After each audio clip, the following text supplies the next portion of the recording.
effectivement une histoire qui se dessine et il explique que très probablement ce qui a causé cet accident vasculaire cérébral ou ces deux accidents vasculaires cérébraux est une dissection carotidienne qui est un trauma d'un des vaisseaux principaux du cou, qui est un phénomène que l'on connaît bien chez les adultes de moins de 60 ans, qui sont justement ces adultes qui prennent soin de leur corps, mais qui sont à la merci de traumatismes du cou qui peuvent causer ce type de problème. Alors, qu'est-ce qui a pu se produire? Parce que Renaud s'entraînait, c'est survenu. Est-ce que c'est, au fond, une faiblesse génétique qu'il avait, ou est-ce un mauvais ou un faux mouvement qui a pu déclencher cela? Alors, faiblesse génétique, c'est possible. Il ne partage pas cette information avec nous. Peut-être qu'il n'en dispose pas. Mais ça n'est pas indispensable du tout. On a tous 4 vaisseaux principaux, 2 artères carotidiennes devant le cou, 2 artères vertébrales derrière.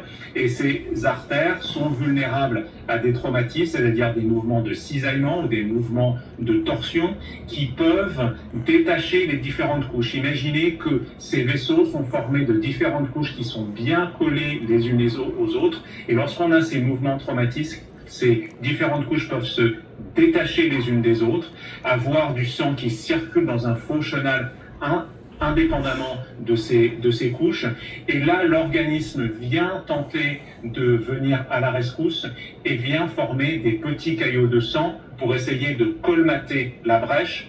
Lorsqu'on entend dissection, on se dit saignement, mais au contraire, ça n'est pas un saignement, c'est très probablement un caillot de sang qui s'est formé là, et dont 2 petits morceaux se sont détachés pour monter jusqu'à son cerveau. Alors, on comprend, et votre explication est vraiment très, très imagée, mais est-ce le fruit ou la conséquence, pardon, d'un accident ou d'un mauvais mouvement? C'est difficile à déterminer, mais ça peut être aussi bête que ça. Alors, très souvent, c'est quelque chose de traumatique. Donc, on pense à des accidents de la route avec ce qu'on appelle le coup du lapin. On pense à des manipulations de chiropracteurs qui font vriller le cou trop rapidement. Mais aussi certains sports, comme le golf, où on a ces mouvements très brusques de la tête parfois. Et évidemment, au hockey, il faut suivre bouger la tête pour suivre. Et donc peut-être qu'il y a eu un mouvement brusque du coup qui a causé cette dissection carotidienne. Parfois, on ne peut pas identifier exactement quel était le mécanisme précis. Mais là, l'histoire est quand même très convaincante. Il est sur la glace, il y a cet événement, il sent ce pop, puis les symptômes neurologiques. Pour moi, l'histoire fait complètement Il ne parle pas de la vaccination pendant tout, hein? Combien de fois il a été vacciné? C'est là qu'il y a le problème, les amis. Thérapeutes sportifs, ils ne veulent pas en parler de la vaccination. Au match des Canadiens, on les voit derrière le banc. Alors tout de suite, ils ont fait la vaccination, l'aspirine. Racontez-moi pourquoi et l'importance de ce petit geste-là.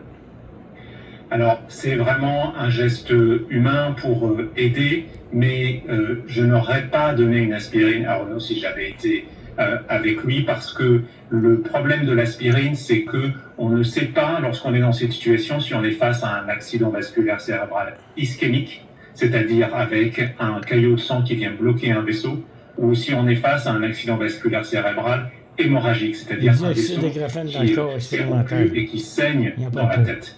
Si vous le donnez pour un accident vasculaire cérébral ischémique, effectivement, ça aide. Et si vous le donnez pour un accident vasculaire hémorragique, vous pouvez potentiellement rendre la situation plus critique. Nous, neurologues, ne pouvons pas savoir, même en examinant les patients, si c'est un AVC ischémique ou un AVC hémorragique. Il nous faut le scanner cérébral. Donc la réaction a été exactement ce qui s'est produit ensuite, c'est-à-dire d'appeler les secours, de le conduire aux urgences neurovasculaires. Montréal, en plus, a la chance d'avoir 2 centres neurovasculaires de renommée mondiale qui l'ont pris en charge de façon exceptionnelle. Et donc, c'était sans doute pour moi, après avoir fait le scanner... Combien de vaccinations il y a eu? 3, 4, 5? Avant de laisser le docteur Cavana, donc on peut se le dire... Ils n'en parleront jamais. Notre ami Renaud a été chanceux dans sa malchance. Il a la chance, effectivement, comme beaucoup d'entre nous dans de grandes villes nord-américaines, d'avoir accès à des urgences neurovasculaires où il y a effectivement des médecins capables de réagir très très vite, où il y a aussi des gens sur le terrain qui sont capables de réagir très très vite, c'est-à-dire la famille qui reconnaît les symptômes, qui appelle les secours, les premier répondant sur le terrain qui transporte ces patients très rapidement. Donc c'est toute une chaîne qui a fait qu'au cours des dernières années, on a considérablement amélioré la prise en charge de ces accidents vasculaires cérébraux. Et bien le résultat est au rendez-vous. Et c'est vraiment pour moi une histoire qui me dit, ben voilà, tous ces efforts qu'on fait au quotidien, qu'on peut toujours améliorer, eh bien ça paye. Et aujourd'hui, il est capable de nous raconter son histoire et il semble s'en sortir. Il n'y a rien à faire avec les autres. Ils ne parleront jamais de la vaccination. Ça fait vraiment ça, et connaissant Renaud, il piaffe déjà d'impatience de revenir au travail pour couvrir son travail étant d'assister, d'analyser les matchs du Canadien en série de la Coupe Stanley. Julien Cavana, c'est toujours un plaisir. Merci encore une fois d'être à Cavana pour votre éclairage. Vaccination.